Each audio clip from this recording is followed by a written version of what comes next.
Dalam 2 hari, 2 pejabat pemerintahan Presiden Prabowo Subianto terjerat kasus korupsi. Kamis pagi, KPK menahan Wakil Menteri Imigrasi dan Pemasyarakatan, Silmi Karim. Silmi ditahan sebagai tersangka dugaan tindak pidana korupsi di lingkungan Direktorat Jenderal Imigrasi. Yang merupakan Dirjen Imigrasi periode tahun 2023-2024. Adapun 8 orang tersangka, kemudian hari ini langsung dilakukan penahanan untuk 20 hari pertama tindak pidana korupsi, pemerasan dalam pengurusan dokumen keimigrasian, dan juga dilapis pasal 12 B besar atau penerimaan lainnya atau gratifikasi. Rabu kemarin, mantan Kepala Badan Gizi Nasional Dadan Hindayana bersama mantan 2 Wakil Kepala BGN Sony Sonjaya dan Lodewijk Pusung ditahan Kejaksaan Agung. Kejaksaan Agung menetapkan ketiganya sebagai tersangka kasus korupsi tata kelola program makan bergizi gratis. Berdasarkan 2 alat bukti yang cukup yang diperoleh tim penyidik, maka tim penyidik menetapkan saudara DH selaku Kepala Badan Gizi Nasional, saudara SS selaku Wakil Kepala Badan Gizi Nasional bidang operasional pemenuhan gizi, dan saudara LP selaku Wakil Kepala BGN bidang pengembangan organisasi dan hubungan kelembagaan sebagai tersangka dalam penyidikan dugaan tindak pidana korupsi tata kelola program makanan bergizi gratis pada Badan Gizi Nasional tahun 2025 sampai dengan tahun 2026. Dalam waktu yang berdekatan, 2 pejabat pemerintahan Prabowo terjerat kasus korupsi. Mensesnek Prasetyo Hadi mengaku sangat prihatin. Melalui pesan tertulis, Mensesnek menyatakan, "Sesungguhnya 2 hari ini kita sangat prihatin. Terus berulang kejadian yang jelas tidak kita harapkan. Tidak bosan-bosan Bapak Presiden selalu mengingatkan kita semua untuk membenahi diri dan melawan praktik-praktik korupsi di dalam menjalankan tugas sehari-hari." Dan hari ini, 4 Juni, Emmanuel Ebenezer yang pernah menjabat Wakil Menteri Ketenagakerjaan di Kabinet Merah Putih Prabowo Gibran dijatuhi vonis 4,5 tahun penjara karena kasus korupsi. Tim Liputan, Kompas TV. Dalam setiap pidato, Presiden Prabowo Subianto selalu menekankan soal pemberantasan korupsi. Namun dalam 2 hari ini, publik menyaksikan 2 pejabat pemerintahan Prabowo tersandung kasus korupsi. Bagaimana ini bisa terjadi dan bagaimana pula sebenarnya komitmen para pejabat pemerintahan kita dalam melawan korupsi? Kita diskusikan malam ini bersama anggota DPR RI fraksi Partai Gerindra Sugiat Santoso dan Direktur Eksekutif Lingkar Madani Ray Rangkuti. Selamat malam semuanya dengan Tifal di sini. Selamat malam. Malam, Bung. Malam, terima kasih semua sudah bergabung bersama kami. Sampai 2 pejabat di lingkaran pemerintahan saat ini, Pak Sugiat, terjerat kasus yang sama, benang merahnya sama-sama korupsi dengan 2 kasus berbeda. Pertanyaannya kok bisa? Sejauh mana analisis Gerindra di sini, Pak Sugiat? Ya, yang pertama bahwa bukan hanya Gerindra ya, bangsa ini pasti sangat prihatin, marah, sedih, berkecamuk menjadi satu. Bahwa ada 2 peristiwa yang berdekatan dan itu sangat mencoreng dan melukai hati nurani kita sebagai bangsa. Dan tentu Pak Prabowo juga akan merasakan yang sama, apalagi yang ditangkap ini di 2 kasus berbeda adalah oknum anggota beliau di kabinet. Apalagi bahwa 2 kasus ini di kementerian atau di lembaga yang itu menjadi konsen dari Bapak Prabowo Subianto. Misalnya terkait kasus oknum mantan ketua BGN dan oknum mantan wakil ketua BGN, dan ini kan sesungguhnya program prioritas Pak Prabowo kan. Berkali-kali Pak Prabowo sangat berharap besar bagaimana makan bergizi gratis ini bisa dikelola dengan baik, dan targetnya adalah untuk sebagai solusi dari problem stunting anak-anak kita dan dikaitkan dengan Indonesia Emas. Tapi masih juga, dan berkali-kali diingatkan, bukan hanya dalam konteks BGN dan IMIPAS, berkali-kali Pak Prabowo dalam setiap pidato mengingatkan segenap anak bangsa, baik yang di pemerintahan maupun yang di luar pemerintahan, ayo kita mengelola bangsa ini dengan baik dan benar, jangan mencuri, jangan mencuri, jangan mencuri, tapi ini tetap kejadian. Apalagi di proyek yang menjadi cita-cita atau program prioritas Pak Prabowo. Begitu juga di Kementerian Imigrasi yang ditangani oleh KPK.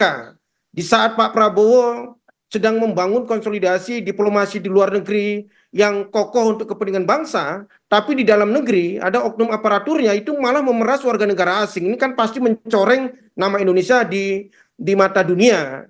Tapi walaupun kita sedih, marah, gundah gulana, tapi yang paling penting bahwa kita berharap dua kasus ini bisa menjadi momentum bagi bangsa ini, momentum bagi pemerintahan untuk sekali lagi bersih-bersih diri, kan. Kita sebagai Gerindra mendukung penuh langkah-langkah aparatur penegak hukum, baik KPK yang sedang menangani kasus di Kementerian Imigrasi dan Pemasyarakatan, maupun Kejaksaan yang sedang menangani kasus di BGN, begitu juga dengan aparat penegak hukum lainnya yang sedang menangani kasus apapun itu. Saya pikir ini kita harus dukung supaya prosesnya bisa berjalan transparan, akuntabel, dan tidak pandang bulu supaya ini bisa menjadi efek jerah bagi yang akan datang. Saya pikir Tapi kalau Anda analisis ini sebatas pada kesalahan kelalaian personal atau kelalaian sistem dari pengawasan sampai mereka ini bisa terlibat dalam kasus semacam ini, mengingat para pejabat ini kan sudah pernah menjalani retret dan tentu saja kami meyakini mengingatkan para pejabat ini untuk tidak melakukan korupsi sudah diingatkan berkali-kali oleh Presiden. ya kalau jangan buru-buru kita menyalahkan sistem ya. Jangan sampai bahwa ada tikus di lumbung padi yang kita salahkan lumbung padi sehingga kita tidak mau lagi untuk menimbun lumbung padi apalagi bercocok tanam. Tidak. Saya masih berprasangka baik bahwa ini semata-mata karena apa ya? Karena oknum yang mungkin serakah, mungkin tidak bisa menjaga norma-norma moral yang seharusnya mereka emban sebagai pejabat negara. Saya berharap dari dua kasus ini, ya saya pikir kita bisa berintrospeksi diri sebagai pejabat negara. Dan saya berharap ini akan menjadi momentum dengan apa? Dengan penegakan hukum yang setransparan mungkin, yang seakuntabel mungkin, dan bisa menimbulkan efek jerah. Oke. Sekali lagi kan problem kita di Republik ini dari tahun ke tahun adalah problem korupsi, kolusi, dan nepotisme. Saya pikir ini yang menjadi PR kita bersama, bukan hanya di masa lalu, sekarang, bahkan yang akan datang. Oke, Bung Rey, Anda meyakini dua kasus dalam 2 hari berdekatan ini adalah permasalahan personal dari dua pejabat ini atau ada hal lain di sini?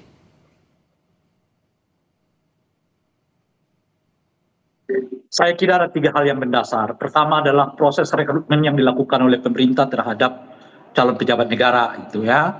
Yang kedua, Anda tadi menyebut soal sistem. Sistem ini mungkin tidak 100% ya. Nah, dalam pengertian apa? Sistemnya sebetulnya terbangun oleh kita, sudah dibangun secara fisiknya, tapi apakah ke sistem itu bekerja atau tidak? Nah, itu juga jadi pertanyaan gitu.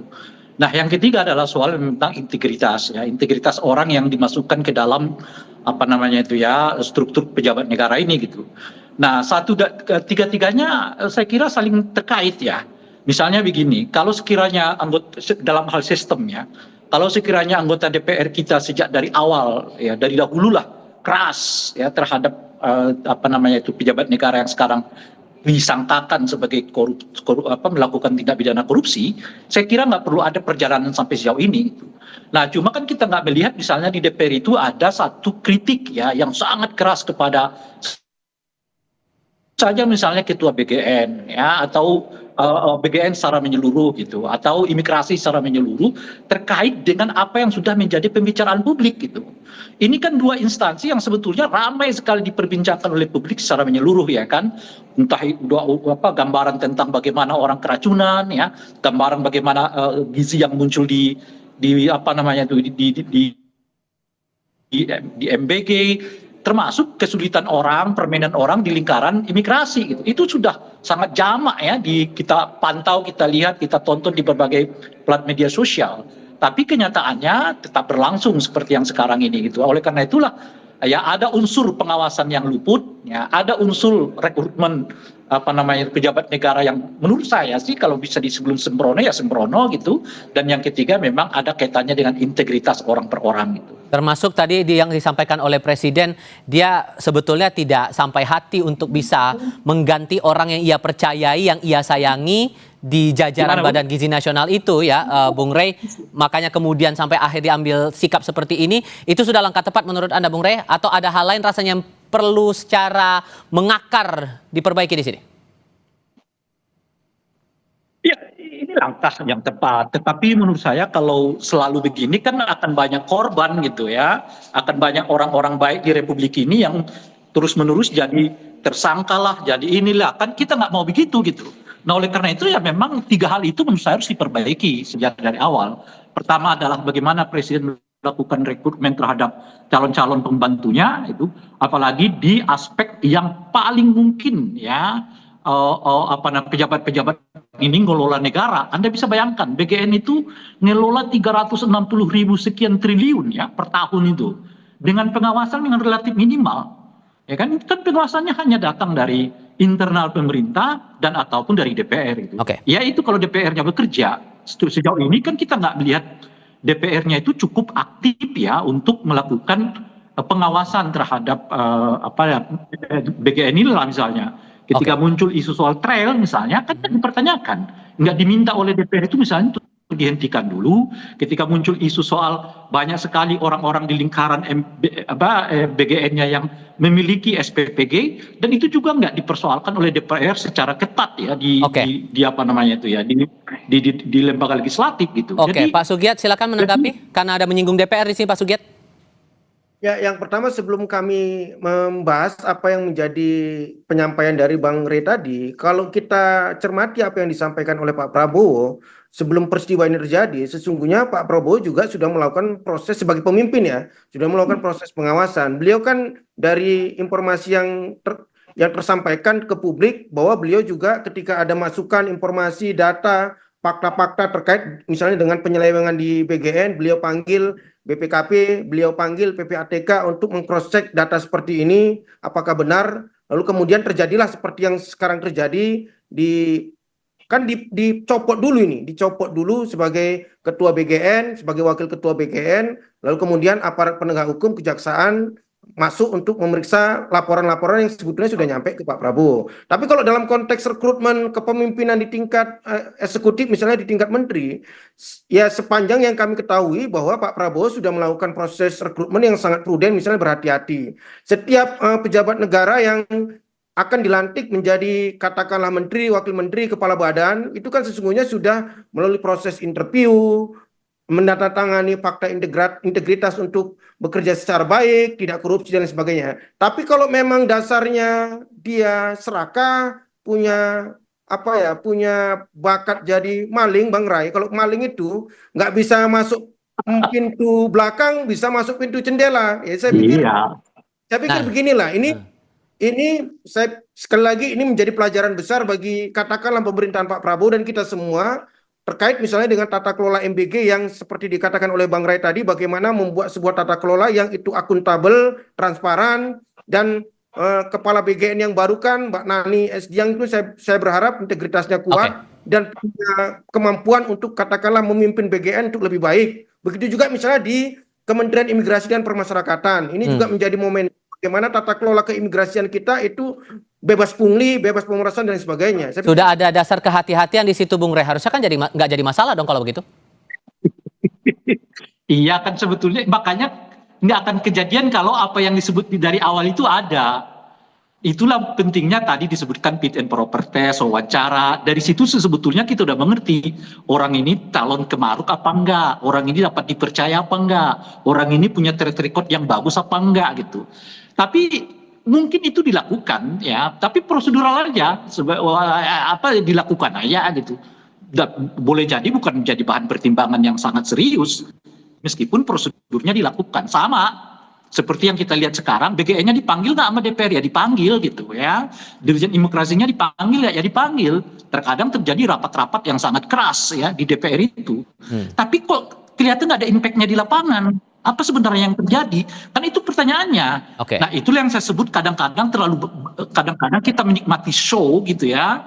Tapi sebetulnya show ini dalam rangka justru menutup kita pada persoalan yang lebih krusial. Apa itu? Ya ada yang rekrutmen yang dilakukan secara tidak tepat ya berdasarkan karena koncoisme, berdasarkan kadar kedekatan personal, ya ada unsur soal balas jasa ya dan sebagainya gitu. Nah, kalau Anda Pak Sugiat melihat Wakil Menteri IMIPAS ini, Silmi Karim ini di Komisi 13 karena jadi mitra di Komisi 13. Secara personal maupun secara kompetensi, Anda melihat ada catatan nggak dari Silmi Karim ini sampai kemudian ketahuan sama KPK terlibat kasus seperti ini? Anda kaget atau sebetulnya sudah mencium tanda-tanda atau gimana?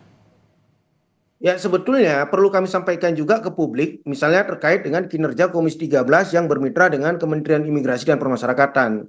Kita sekarang saja, kita sudah dalam proses dari beberapa bulan sebelumnya, dari masa sidang sebelumnya, sudah membentuk panja imigrasi dan panja permasyarakatan terkait dengan persoalan-persoalan yang terjadi di keimigrasian dan permasyarakatan. Di rapat-rapat panja-panja tersebut ya kita sampaikan temuan-temuan yang kita dapat misalnya di panja imigrasi bahwa ada pungli, ada ya semacam pengurusan yang memakai calo dan lain sebagainya. Itu untuk perbaikan tata kelola. Tapi kalau terkait dengan penegakan hukum ya itu tidak menjadi ranah DPR ya, tapi kita kepada mitra tolong ini diperbaiki bahwa ada persoalan-persoalan tata kelola yang tidak transparan, tidak akuntabel misalnya di keimigrasian, begitu juga di permasyarakatan, bahwa masih ada yang jual beli kamar, yang katakanlah kemarin di Gerobokan masih ada lapas yang bahkan memproduksi narkoba dan sebagainya. Itu kita sampaikan kepada mitra kita di kementerian untuk diperbaiki. Kalau terhadap personal Silmi Karim sendiri, Anda melihatnya gimana?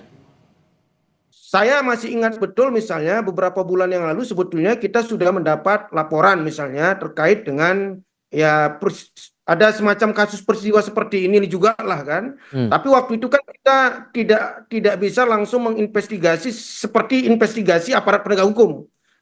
Bahwa ada laporan-laporan misalnya di Bali, Kampung Rusia dan lain sebagainya, di beberapa tempat itu juga sudah kita RDP-kan di Komisi 13, itu kita sampaikan kepada mitra kita, kepada menteri, bahkan kepada Wamen langsung kita klarifikasi, kita konfirmasi terkait dengan aduan-aduan yang kita sampai. Tolong ini ya sebagai mitra dari eksekutif kita berharap itu diperbaiki. Tapi alhamdulillah kami bersyukur juga bahwa ada momentum seperti ini, bahwa ternyata mungkin ya masih bebal, masih bandel, masih keras kepala, masih seperti merasa kebal hukum.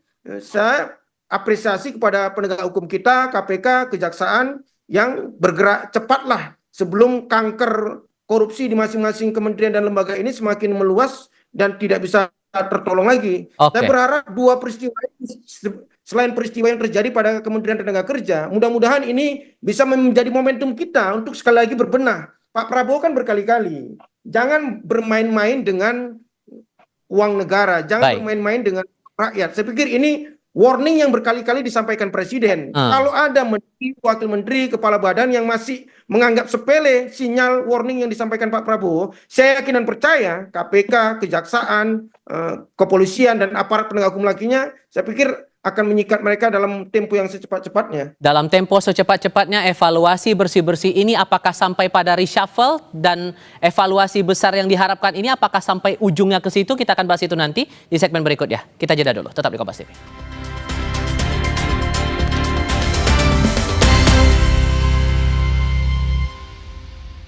Kita anak Energen. Sukses dimulai dari Sarapan bergizi lengkap. Energen, sarapan bergizi lengkap pilihan Alo Dokter.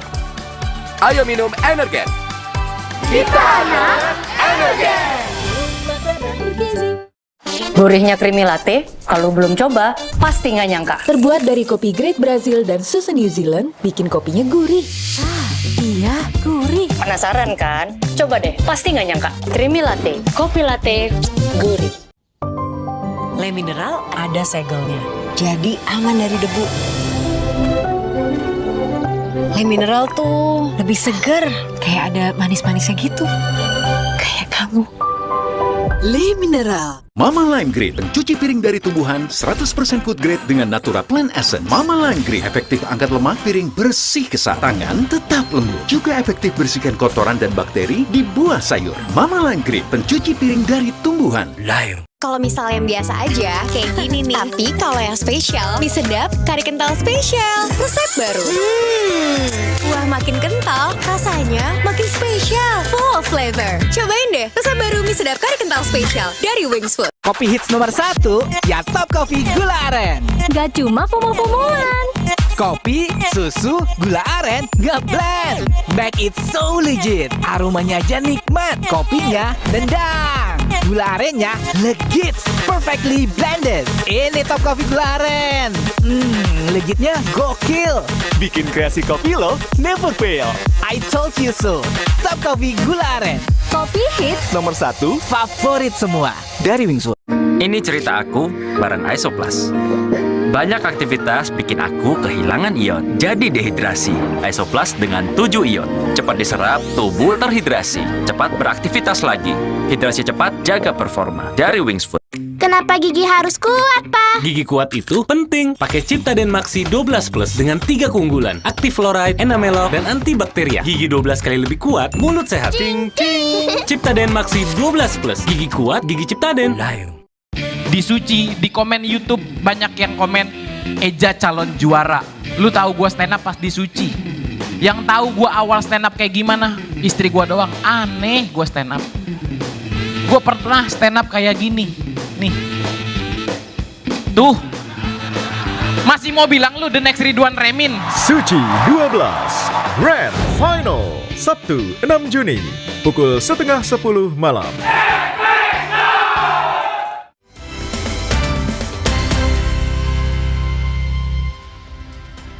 Pak Sugiat kan tadi sudah sempat menyinggung bahwa ini menjadi momentum, Bung Rey, untuk berbenah di pemerintahan saat ini. Tapi berbenahnya itu perlukah ujungnya sampai ke reshuffle? Evaluasi dulu setiap pembantu-pembantu presiden, menteri, wakil menterinya itu. Kalau ada yang tidak benar, kerjanya tidak sesuai dengan harapan presiden, reshuffle? Saya kira bukan hanya soal reshuffle, Bung, ya. Tapi ada pentingnya presiden itu untuk segera mengecilkan jumlah kementerian.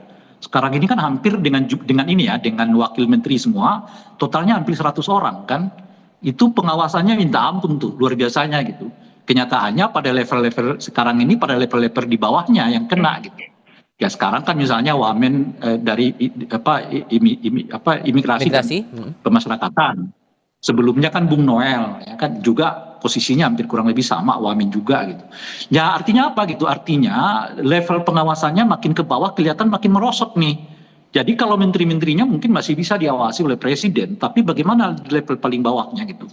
Nah oleh itu bagi saya reshuffle itu mungkin langkah kedua, langkah ketiga, tapi langkah pertamanya itu segera kecilkan jumlah kabinet sehingga pengawasan presiden jauh lebih kuat ya, jauh lebih apa namanya itu cepat gitu.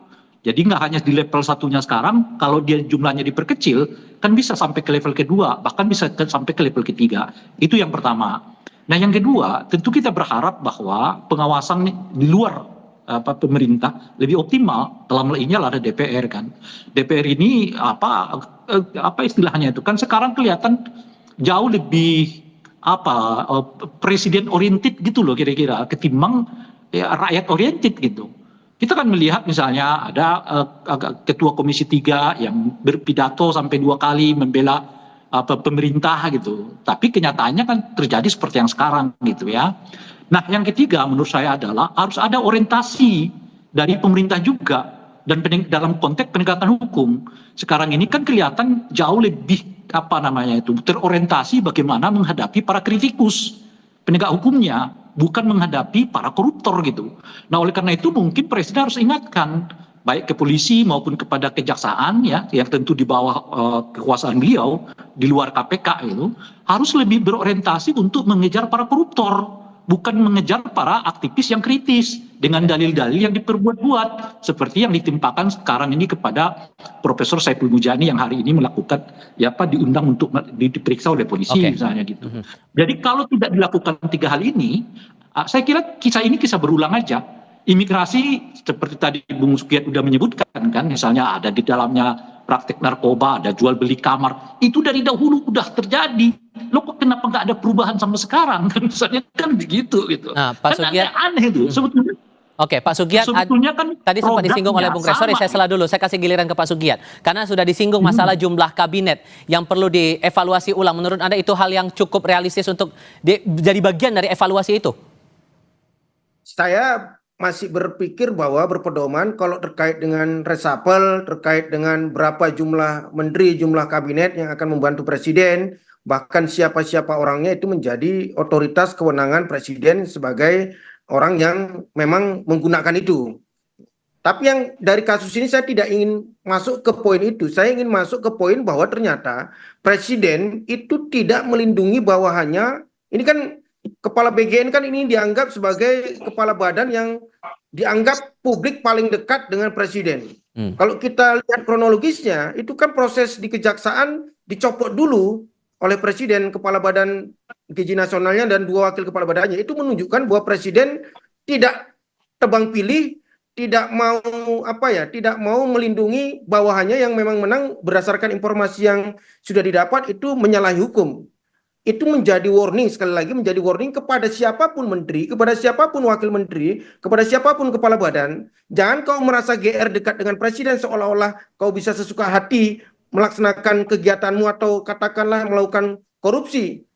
Pak Prabowo tidak seperti itu. Sebetulnya kalau dalam konteks penegakan hukum yang lebih global, sebetulnya kan penegakan hukum yang dijalankan oleh pemerintahan Pak Prabowo dalam kasus misalnya kejahatan-kejahatan korporasi, mungkin Bang Ray sudah pahamlah datanya bagaimana korporasi oligarki perkebunan, tambang, mafia BBM, mafia ekspor impor ini sedang diberantas, dihabisi, disikat oleh Bapak Presiden Prabowo. Nah, saya pikir perlu juga misalnya dua peristiwa ini ditambah dengan peristiwa sebelumnya yaitu Wakil Menteri Tenaga Kerja. Selain pemerintah itu menggasak habis mafia tambang, mafia perkebunan, mafia impor, mafia ekspor, saya pikir sekali lagi pemberantasan korupsi di jajaran birokrasi itu kan ketika pidato Pak Prabowo pada saat menyampaikan kebijakan ekonomi makro itu kan dicurhatkan beliau juga kan bagaimana budaya birokrasi kita itu masih budaya birokrasi yang mempersulit, bagaimana birokrasi yang kong kali kong menyampaikan berkas-berkas itu sore yang ketika pimpinan sudah tidak fokus lagi untuk katakanlah membaca berkas-berkas yang dia tangani. Itu merupakan warning yang disampaikan Pak Prabowo, jangan kayak gitu birokrasi. Saya pikir ini yang pesan yang ditangkap. Selain kalau persoalan ya reshuffle itu menjadi otoritas presiden lah berapa jumlah yang tapi tidak prioritas menurut Anda kalau untuk dilakukan sekarang? Sekali lagi itu presiden yang bisa menjawab bahwa berapa menteri yang dia butuhkan, siapa yang akan duduk di situ, itu sekali lagi dalam sistem presidensial kita itu menjadi kewenangan presiden. Oke, Bung Rey, menurut Anda tolok ukur penilaian apa? Kalau kemudian pada akhirnya jumlah yang Anda sarankan itu tidak muncul begitu, tidak dilakukan bagian dari evaluasi yang menurut Anda perlu dilakukan, maka tolok ukur penilaian apa yang rasanya perlu jadi bahan evaluasi buat presiden agar para pembantunya ini, menteri wakil menteri ini, sesuai dengan arah dari apa yang diperintahkan oleh Presiden Prabowo, jalankan pemerintahan ini bebas dari korupsi. Bung Rey? Bung Rey, suara Tifal masih terdengar, Bung Rey? Kurang jelas. Oke, indikator penilaian, saya ulang lagi ya Bung Rey, untuk indikator penilaian apa yang rasanya paling relevan saat ini dengan kondisi kementerian yang ada sekarang untuk bisa memastikan orang-orang yang jadi... karena agak hilang suaranya. Oh oke, saya tuh sebentar, saya mau pastikan dulu, suara saya untuk saat ini masih terdengar jelas atau tidak Bung Rey? Kita perbaiki dulu komunikasinya. Oke, saya kalau gitu ke Pak Sugiat. Pak Sugiat, menurut Anda tolok ukur penilaian perlu ditambah lagi nggak sih untuk kepada para menteri, wakil menteri ini biar semuanya mau patuh pada arahan presiden, jalankan pemerintahan ini bebas dari korupsi?